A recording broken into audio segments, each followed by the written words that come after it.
तो बाबा साधु महात्माओं का ज़्यादातर कहना है मन का भजन को विशेष जोड़ देते हैं और आप विशेष करके शरीर के साधना को जोड़ देते हैं। आप बोलते हैं शरीर से कष्ट उठाना पड़ेगा, तो इसके ऊपर आप कुछ बताइए। देखो, भगवत भक्ति तो दूर की बात है जी। जागतिक संसार में भी कोई बड़ा होता है, बिना कष्ट में कोई बड़ा नहीं होता है। सब कोई जगत में संसार में कष्ट, संसार के लिए भी बहुत कष्ट करना पड़ता है। तो हम लोग भगवत भक्त है, भगवान के लिए, साधु के लिए, गुरु के लिए कष्ट अगर नहीं करेंगे तो हमारी कृपा नहीं बनेगा।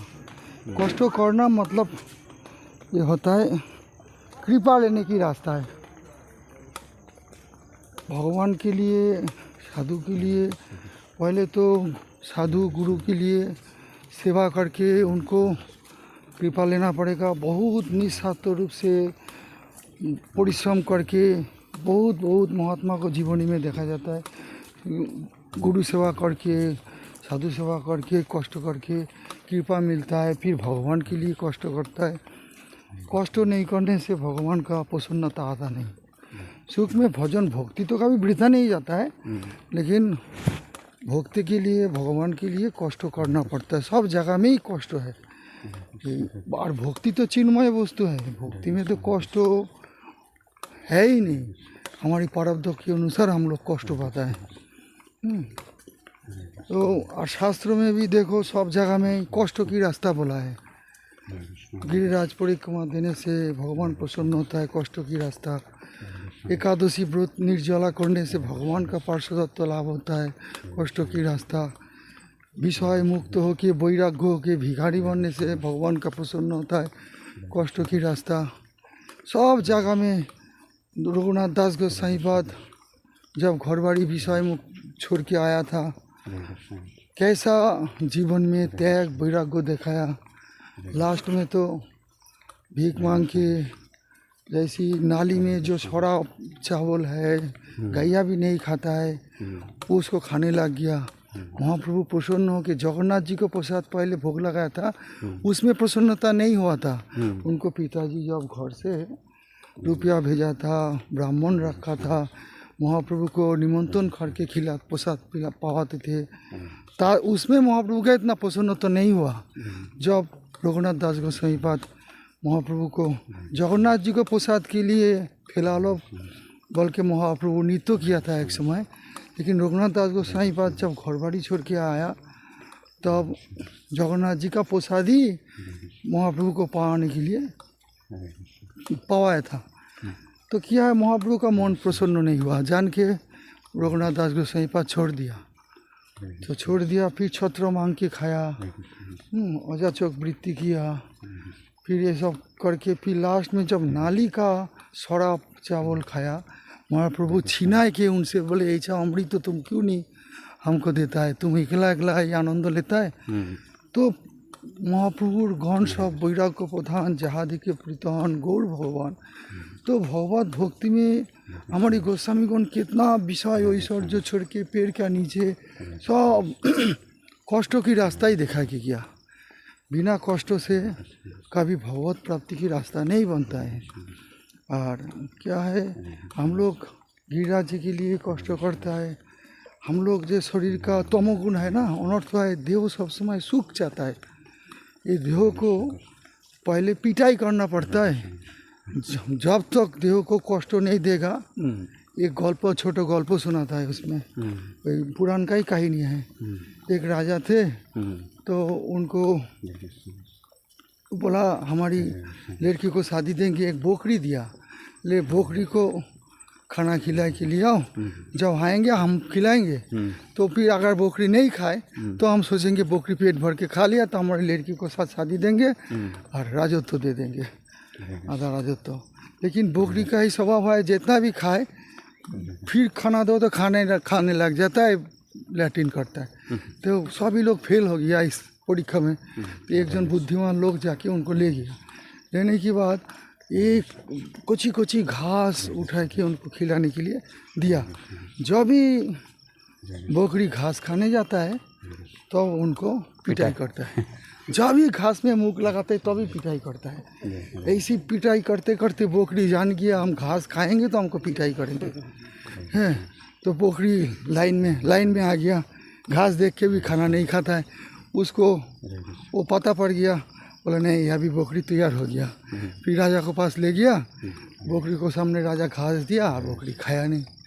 तो बकरी जब खाया नहीं तब राजा बोला तुम क्या खिलाया? बकरी अभी नहीं खाने चाहता है। बकरी एक बार घास की तरफ देखता है और उनकी तरफ देखता है। तो फिर बकरी यार खाया ही नहीं। तो फिर राजा प्रसन्न हो गया। इसका ये पुराण, इसका बोलने की तात्पर्य जो है, जब तक हमारी शरीर सूख जाता है, विषय रस जाता है, देह सूख जाता है, तब तक हमको कष्ट कराना ही पड़ेगा। बिना कष्ट से हमारी कष्ट करना ही एक वैराग्य है, उत्कंठा है, अनुराग है, प्रार्थना है। भगवान के लिए बहुत कष्ट करने से ये कष्ट लक्ष्य स्थिर करके करना पड़ेगा। हम क्या चाहता है, कष्ट अगर विषय प्राप्ति के लिए करेंगे जल्दी विषय प्राप्ति होगा। ये कष्ट अगर भक्ति प्राप्ति के लिए करेंगे तो एकदम शुद्ध भक्ति का लाइन बनेगा। जन्म जन्म का प्रारब्ध अनर्थ सब नष्ट हो जाएगा। जब तक हरिनाम में चिंतन में रुचि नहीं आ जाए, वैराग्य नहीं आ जाए, तब तक साधक को चरम कष्ट की रास्ता में भजन कराना पड़ेगा। कष्ट करने से एक तो भगवान का कृपा होता है और क्या होता है, प्रारब्ध अनर्थ सब ध्वंस हो जाता है। ধ্বংস होने से भक्ति, ঠাকুর মশাই बोला है যে আনন্দ করি হৃদয় रिपु करी पराजय अनायासे गोविंद भजिब। तो हमारी गोविंद भजन हमारी क्या इतना अनर्थ है, भजन हमको करने नहीं देता है। काम क्रोध लोभ तमोगुण शरीर में देह सुख नानान प्रकार अनर्थ आगे हमको भजन करने नहीं देता है। तो शरीर को साधु अनुगत्य गुरु अनुगत्य महत अनुगत्य लेके पहले जीवन में बहुत कष्ट करना पड़ेगा। कष्ट नहीं करने से सुख में भजन भक्ति तो कभी वृथा नहीं जाता है, बहुत जन्म लग जाता है। इसलिए भक्ति सब साधु की बहु नाम जन्म नामंते बोलते बहु जन्म साधना करने के बाद ही शुद्धा भक्ति एकांत भक्ति में जाता है। तो हम लोग भगवान के लिए बहु कष्ट करने से क्या होगा, भगवान का कृपा होगा, अनर्थ भी जल्दी मुक्त हो जाएगा। फिर भक्ति स्वाभाविक स्टेज में आएगा। भक्ति स्वाभाविक वृत्ति आएगा तो फिर आपको सारा दिन रात भजन बनेगा, जो इच्छा आप कर सकता है कर पाएंगे। ऐसी करके साधना करके निरंतर भक्ति साधना करते करते जब चरम भक्ति में मन लगेगा। तो आपने अभी बीच में बोला है लक्ष्य ठीक होना चाहिए। लक्ष्य स्थिर तो साधु संग से। तो लक्ष्य शॉर्टकट में क्या होना चाहिए बाबा?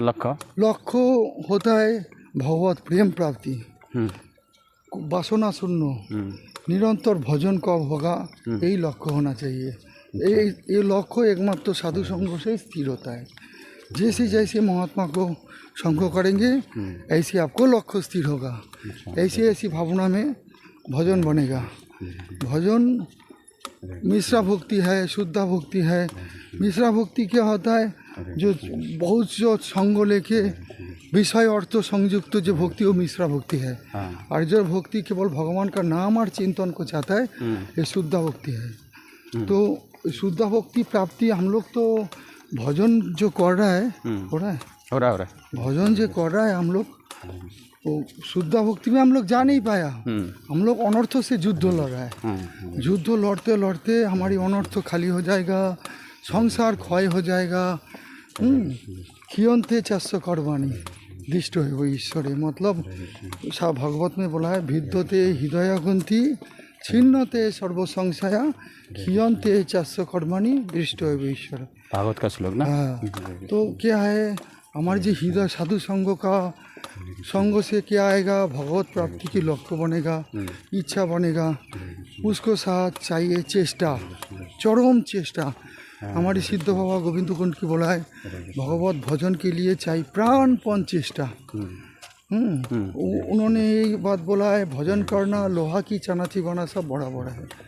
भजन के लिए इतना कष्ट उठाना पड़ेगा, इतना अनर्थों से युद्ध लड़ना पड़ेगा, तब जाके अनर्थ, न तो ये अनर्थ स्टेज पार करने में कয়েক जन्म लग जाता है। इसलिए साधक अनायास भक्ति में जाने के लिए साधक को नियम पूर्वक वैराग्य पूर्वक, और हमारी ये कष्ट वैराग्य गिरिराज परिक्रमा रास्ता में अनायास में हमारे देह सुख चाहने से क्या होगा, सारा दिन गिरिराज जी में लगा के रखा, हरि नाम हो रहा है, भगवान के लिए चेष्टा भी हो रहा है, देह सुख पूरा नष्ट हो रहा है, ये एक प्रकार वैराग्य ही है। फिर जाके जब अनर्थ मुक्त हो जाएगा तब ठाकुर जी कृपा करके जो हमारी सिद्ध बाबा आसन में बैठ के भजन किया है, चरम भजन किया है, वैराग्य के साथ बस जगतिक कोई वस्तु के प्रति मोह नहीं है, शुष्क रोटी चानाची बाय भोग पड़ी हरी, उसी स्टेज में ये अनर्थ मुक्त होने से ऑटोमेटिक भक्ति का दुई पुत्र ज्ञान और वैराग्य दोनों ही आ जाएगा। तो इसलिए साधक को बहु कष्ट करके अगर धीरे धीरे कष्ट करे तो धीरे धीरे अनर्थ मुक्त होगा। वो कष्ट जल्दी बहुत तीव्र वेग से कष्ट करेंगे तो जल्दी जल्दी अनर्थ मुक्ति हो जाएगा। एक जन्म में कয়েক जन्म का प्रारब्ध ध्वंस हो जाएगा। इसलिए साधक को बहु कष्ट करना, और सिद्ध महात्मा कौन, हमारी महात्मा कौन, जो भगवान को प्राप्ति किया, चरम वैराग्य चरम कष्ट की रास्ता दिखाया और करके भी किया है, कोई सुख में भगवान को प्राप्ति नहीं किया है। इसलिए हमारी गिरिराज परिक्रमा बोलो, वृंदावन परिक्रमा बोलो, बरसाना परिक्रमा बोलो, ये साधक को ऐसी भी साधक जागतिक दृष्टि से शरीर भी सुस्त रहता है चलने से, कष्ट करने से, दंडवती देने से। वृंदा देवी परिक्रमा में बोलता है पोति पदे पाप पुनः, नानान प्रकार जानते अजानते जो पाप किया है, ऐसी भगवान को परिक्रमा देने से सब पाप नष्ट हो जाता है। और भक्ति रसामृत सिंधु में बोला है जो भगवान का मंदिर परिक्रमा देने से ही मातृकुखी में आना नहीं पड़ता है। तो गिरिराज बोलो, वृंदावन बोलो, परिक्रमा देने से हमारे अनर्थ जल्दी मुक्त हो जाएगा। तब आप आसन में बैठो, नाम चिंतन होगा, वैराग्य होगा, सब अनर्थ जाओ नीत तमोगुण सब कोई कुछ तुमको विघ्न कर नहीं पाएंगे। वो सब खाली मतलब इसमें जितना आप ताकत लगा सकता है, युद्ध कर सकता है, वो पहले अनर्थ जब ज़्यादा रहे तो उसमें कर नहीं सकता है। तो ऊंचा भक्ति है, आसन भक्ति तो बहुत जो करता है आसन के चरम वैराग्य के साथ, वो तो जन्म जन्म का साधना करके आता है। जब भी ऐसी भजन हमारी सिद्ध बाबा लोग तो आसन करके भगवत प्राप्ति किया है, लेकिन हम लोग को उसी पर्याय में पहुंचने के लिए बहुत कष्ट करना पड़ेगा।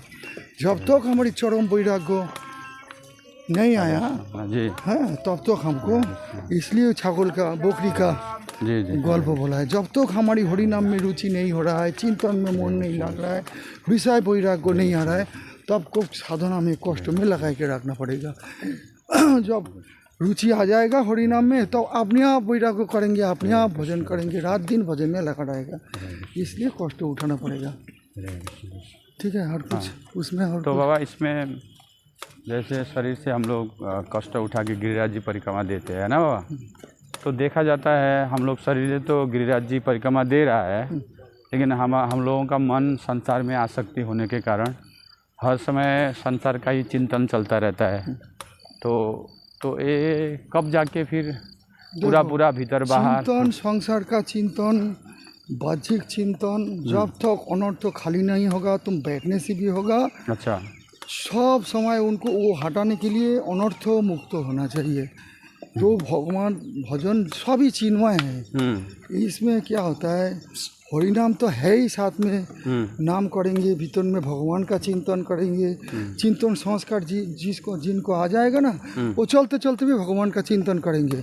चिंतन संस्कार नहीं आ जाए तो जोर जोर से नाम करके, नाम सुन के उनको करना पड़ेगा। और इसमें क्या होता है, अनर्थों के साथ युद्ध लड़ने की, आसन में बैठने ही नहीं देंगे तमोगुण तुमको। संसार का जो चलने में भगवान का चिंतन नहीं होकर संसार का चिंतन हो रहा है, और सब सांसारिक गृहस्थ लोग को बैठे बैठे भजन करने से तो भजन करने ही नहीं देगा। यही टेंशन, वो टेंशन, और इसमें क्या होता है, एक बार निकल गया तो बस तुमको पूरा करके आना ही पड़ेगा। तो इसलिए बहुत सहारा है अनर्थों से युद्ध लड़ने के लिए। जब अनर्थों सब हल्का हो जाएगा ना, नाम को कृपा से परिक्रमा भी तो एक भक्ति है ना, ऐसा ट्रिपल एक्शन भक्ति हो जाता है। काय मनोवाक्य से भगवान का भजन होता है। तुमको घर में गृहस्थ व्यक्ति क्या करता है, भगवान को सेवा करता है, हाँ, ठाकुर जी को सेवा, श्रृंगार आदि नानान प्रकार। ये भी ठाकुर जी को एक सेवा ही सोच लो। सारा दिन भगवान के लिए परिक्रमा करता है, नाम करता है, भगवान का चिंतन करने के लिए कोशिश करता है। मन लागे नहीं लागे, राधे श्याम, मन लागे नहीं लागे, इस शरीर को भगवान का सेवा में, जैसी घर में ठाकुर जी को सेवा में लगाए रखता है, ऐसी गिरिराज जी को पलोक वृंदावन परिक्रमा में लगाए रखने से बहुत अनर्थ से जल्दी जल्दी। तो बाबा आपने बोला जो चरम भजन तो आसन में ही होगा, है ना। तो जो साधक जिस साधना को अभ्यास करता है उसी को ही धीरे धीरे उसमें परिपक्वता आता है। तो हम लोग तो अभी आसन किया नहीं है, हम लोग तो गिरिराज जी का ही परिक्रमा दे रहा है, इसी में ही सब कुछ कर रहे हैं। तो हम लोगों का गिरिराज जी में परिक्रमा में परिपक्व हो रहा है। तो आपने बोला चरम भजन आसन से होगा, तो बाद में हम लोग आसन के लिए फिर से अभ्यास करना पड़ेगा। देखो, अभ्यास भक्ति के लिए अभ्यास करने में टाइम नहीं लगता है। अनर्थ तो जब हल्का हो जाता है ना, हाँ। तो अभ्यास करने की जो करोगे, जो इच्छा करने चाहता है वही कर सकता है। अनर्थ मुक्त होने से ही किसी भी अंग को जल्दी पकड़ लेंगे, तुमको टाइम नहीं लगेगा। अच्छा। जब तुम्हारी परिक्रमा देते देते अभी क्या होता है, सब लोग की यही बात बोलने चाहता है, तुम आज गिरिराज परिक्रमा देता है तो सारा जीवन में तुम्हें बैठ नहीं पाओगे। हाँ, यही हमारा कहने का भी यही है, बैठ नहीं पाओगे। हाँ। क्या, क्योंकि तुम अभ्यास नहीं किया है। लेकिन इसका उत्तर मेन बात क्या होता है, जो भक्ति साधना साधक करता है जी, उनको आत्मा में तृप्ति होता है जी। वो जो ये एक चिंतन भक्ति है। हाँ। परिक्रमा देना ना, शरीर को लगा के, जैसी शरीर से कोई महात्मा को सेवा करता है, हाँ। शरीर से कोई विग्रह का सेवा करता है जी। शरीर से गिरिराज जी को परिक्रमा देता है, ये तो शारीरिक भक्ति है। तो शारीरिक भक्ति करने से क्या होता है, तुम्हारी ये एक भगवान के प्रति प्रेम होता है जी, है, लगाव होता है। हाँ। विशेष प्रेम होने से ही शरीर को कोई महात्मा को सेवा, ठाकुर जी को सेवा में लगाता है। हाँ। तो इस भक्ति में शरीर लगता है ना, एक प्रेम है, एक भक्ति रसमित सिंधु में इसको चिंतन भी कहा जाता है। अच्छा। भगवान को परिक्रमा, एकादशी व्रत करना, ये कष्ट करके ये भगवान का समीप वास होता है। ये परिक्रमा भी भगवान का समीप वास होता है, एक चिंतन होता है। साधक क्या होता है, जब तक वो चिंतन भक्ति स्टेज में नहीं जाएगा तब तक उनको आसन आत्मा तृप्ति नहीं होता है। फिर बैठने से ये जो देह से लगा के हरिनाम भी तो किया, चिंतन भी किया, परिक्रमा भी दिया, तो उनको अनर्थ मुक्त हुआ नहीं ना। तो आसन में जब बैठता है उनको वो जो परिक्रमा देने से जो आनंद मिल रहा था, वो आनंद आत्मा बोल देता है तुम्हारी अभी परिपक्वता नहीं आया, तुम चलो परिक्रमा में। अच्छा। तो जो क्यों उठता है, जो आनंद मिल जाता तो आसन में बैठ जाता है। इससे ज्यादा आनंद उसमें मिला था, आत्मा जानता है, इसलिए आत्मा बैठने नहीं देता है।